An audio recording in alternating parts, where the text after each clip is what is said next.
नमस्कार, आप देख रहे हैं रश इंडिया न्यूज और मैं हूं आपके साथ रश्मि चौहान। आज हम बात करेंगे थायराइड की।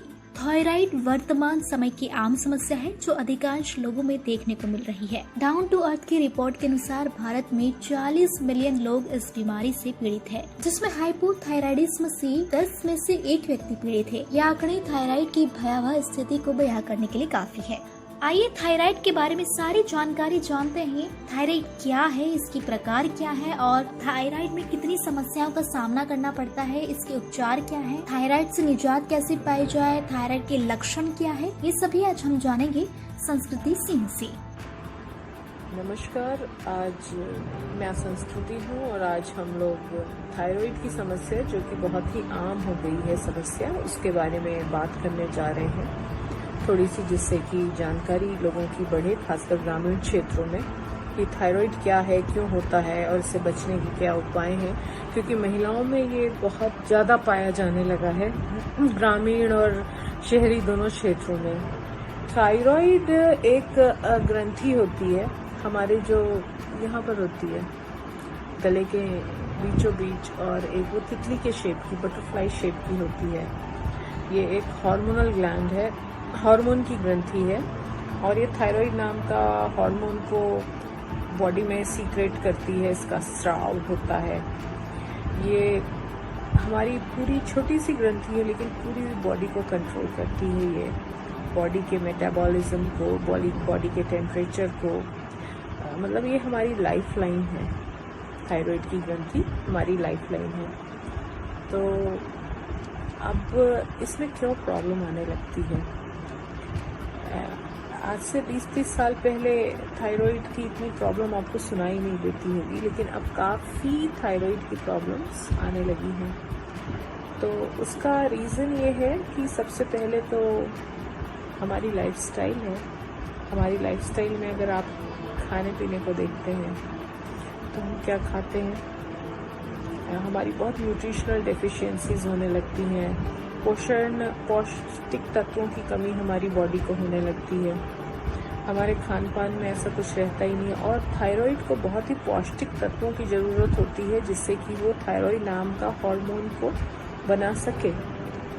तो हमारे पास पौष्टिक तत्व नहीं रहते हैं, कई विटामिन की कमी हो जाती है, जैसे B12 है, विटामिन D है, हीमोग्लोबिन यानी खून की, आयरन की कमी, और मैग्नीशियम की कमी, जिंक की कमी, सेलेनियम एक माइक्रोन्यूट्रिएंट होता है जो T4 जो थायराइड का कंपोनेंट होता है उसको एक्चुअल थायराइड T3 में कन्वर्ट करता है और थायराइड हार्मोन ऐसे बनता है। तो सेलेनियम की कमी होती है।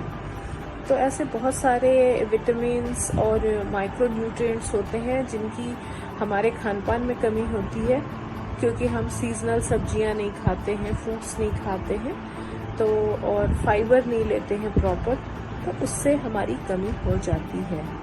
दूसरा एनवायरमेंटल स्ट्रेस है। स्ट्रेस है अंदर का हो चाहे बाहर का हो, जो हम अगर हम हमेशा स्ट्रेस में हमारी बॉडी रहती है तो हमारी बॉडी फिर चाहे वो शुगर हो, चाहे वो हाई बीपी, हाइपरटेंशन हो, चाहे थायराइड हो, उस डायरेक्शन में हमारी बॉडी जाने लगती है, खासकर एक सर्टेन एज के बाद। तो एक वो भी स्ट्रेस बहुत बड़ा रीज़न होता है थायराइड का, क्योंकि जो स्ट्रेस हार्मोन कॉर्टिसोल है उसके सीक्रेशन से थायराइड ग्लैंड को वो बहुत नुकसान पहुंचाता है, कॉर्टिसोल। तो अगर आपकी जितना आपका स्ट्रेस की कंडीशन में आप रहेंगे तो ये जो कॉर्टिसोल से सीक्रेशन से, यहाँ तक कि जब हम एक्सरसाइज करते हैं, काफ़ी हैवी एक्सरसाइज वर्कआउट जो हम जिम में करते हैं, उससे भी कॉर्टिसोल का सीक्रेशन स्टार्ट हो जाता है और वो हमारे थायराइड के लिए अच्छा नहीं होता है, थायराइड की ग्रंथि के लिए।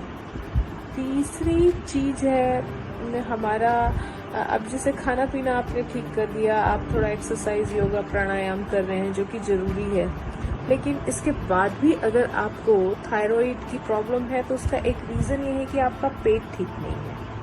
पेट ठीक नहीं है मतलब आपको you have a gut problem, gut health issues हैं आपके। पेट का मतलब आपका एब्जॉर्प्शन अच्छा नहीं है, आपका डाइजेशन अच्छा नहीं है, इसका मतलब है।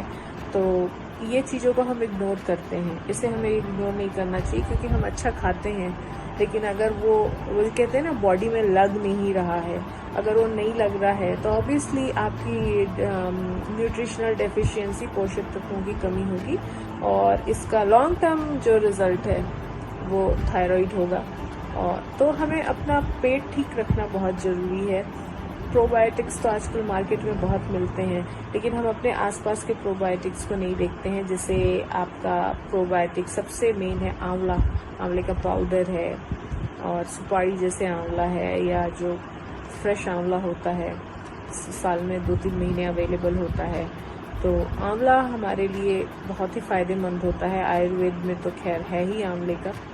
और थायराइड से प्रॉब्लम ये होती है कि आपके बाल झड़ना शुरू हो जाते हैं, आपको नींद नहीं आती है, आपकी याददाश्त कमज़ोर होने लगती है, आपके बॉडी के हर पार्ट को, ऐसा कोई पार्ट नहीं है जो बॉडी को अफेक्ट नहीं करता है। आपके हाथ पैर में दर्द होते हैं, आपको कमजोरी लगती है, आपको थकान बहुत जल्दी होने लगती है, आपका हार्मोनल इम्बैलेंस पूरी बॉडी में हो जाता है, फर्टिलिटी से रिलेटेड इश्यूज आने शुरू हो जाते हैं आपको, और बहुत कुछ, मतलब हेड टू टो आपकी बॉडी में प्रॉब्लम्स थायराइड के कारण आनी शुरू हो जाती है। डिप्रेशन की जो आजकल बातें हो रही हैं, तो जब डिप्रेशन के लिए टेस्ट होते हैं तो एक थायराइड का भी टेस्ट होता है। मैं यहाँ हाइपोथायराइडिज्म की बात कर रही हूँ क्योंकि 2 तरह के थायराइड प्रॉब्लम होती है। एक हाइपर, जिसमें कि thyroid gland excessive hormone produce करती है, तो वो हाइपरथायराइडिज्म है। और हाइपोथायराइडिज्म जो है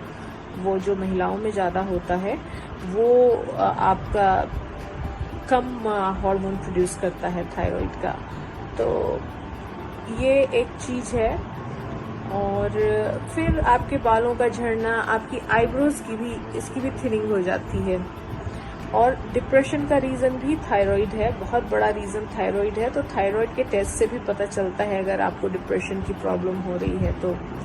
योग प्राणायाम बिल्कुल काम आता है, मेडिटेशन, ध्यान भी बहुत काम आता है, क्योंकि थायराइड का रिलेशन जो है पिट्यूटरी ग्लैंड से है। पिट्यूटरी ग्रंथि जो है वो हमारे ब्रेन या मस्तिष्क में होती है।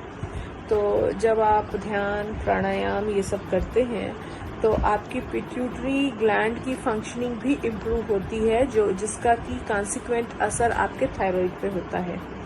तो थायराइड से सबसे बड़ी समस्या जो लोगों के साथ आती है, जिसको लोग लेके आते हैं और बातें बोले वो नहीं बोले, वो कहते हैं मेरा वेट बढ़ गया है। वेट वाकई बहुत बढ़ता है और भूख भी बहुत लगती है जब आपको थायराइड होता है तो वेट बढ़ गया है तो फिर ऑब्वियसली कि आपका थायराइड बढ़ा हुआ है, आपका TSH बढ़ा हुआ है, वो इसने एक सर्टेन लिमिट क्रॉस कर ली है, बॉडी में एंटीबॉडीज बढ़ गई हैं। थायराइड की 2 तरह की एंटीबॉडीज होती हैं, तो उस एंटीबॉडी को आपको रिड्यूस करना है। तो आप इसे डेली प्राणायाम, डेली ध्यान, मेडिटेशन, एक्सरसाइज, उससे फास्ट फूड मत खाइए। मैदा और शक्कर ये दुश्मन है थायराइड के, तो प्लीज़ अवॉइड करिए मैदा खाना, प्लीज़ अवॉइड करिए शक्कर खाना। ये बहुत बड़े दुश्मन होते हैं थायराइड के। मैदा, शक्कर, स्पाइसी खाना, ऑयली खाना, ये सब बाहर का खाना। आप घर का ताज़ा बना हुआ खाना खाइए और सीजनल जो सब्जियां और फ्रूट्स आती हैं वो खाइए, जैसे कि चुकंदर है, खीरा है, आजकल जामुन आ रहा है, तो और ये तरबूज, खरबूज जो हमें गर्मियों में अभी मिल रहे थे, तो ये सब बहुत फ़ायदा करता है आपके थायराइड को। आपके कद्दू के जो बीज होते हैं उससे आपको जिंक मिलता है, जो कि थायराइड के लिए बहुत, हाँ अगर आप नॉनवेज खाते हैं तो आपको ताज़ी मछलियाँ खानी चाहिए। सी फूड अगर आपको मिलता है तो आप सी फूड खाइए, उससे भी काफ़ी, सैल्मन फिश होती है वो फ़ायदा करती है थायराइड के लिए। सी फूड से एक्चुअली आयोडीन की डेफिशिएंसी जो है वो कम होती है सी फूड से, तो वो आप ले सकते हैं। और मसालेदार नहीं होना चाहिए, बहुत ऑयली नहीं होना चाहिए। आपका ऑयल अगर रिफाइंड है तो बेटर है कि रिफाइंड ऑयल की जगह आप कोल्ड प्रेस्ड ऑयल लीजिए, जो कि आजकल फिर से चलन में आ रहा है, जो पहले गांव में हुआ करता था, अलसी का तेल और सरसों का तेल बजाय रिफाइंड ऑयल के। गाय का घी और नारियल का जो तेल है वो बहुत फ़ायदा करता है। थायराइड 1 चम्मच डेली नारियल का तेल, जो खाने का नारियल का तेल होता है, कोल्ड प्रेस जो होता है, उसे वो पतंजलि में मिल जाता है, बाकी तो मुझे इतना नहीं पता, तो वो आप ले सकते हैं। वो बहुत फायदा करता है थायराइड के पेशेंट को। तो इस तरीके से आप अपने थायराइड की प्रॉब्लम को कंट्रोल में कर सकते हैं। मेडिटेशन, योगा, खान पान, फास्ट फूड पे कंट्रोल करना, इस तरीके से आप कम कर सकते हैं। और अगर आप अवेयर रहेंगे तो आपको कभी नहीं होगा ये, नहीं तो ये एक बहुत बड़ी प्रॉब्लम, समस्या बन जाती है। Thank you. नमस्कार।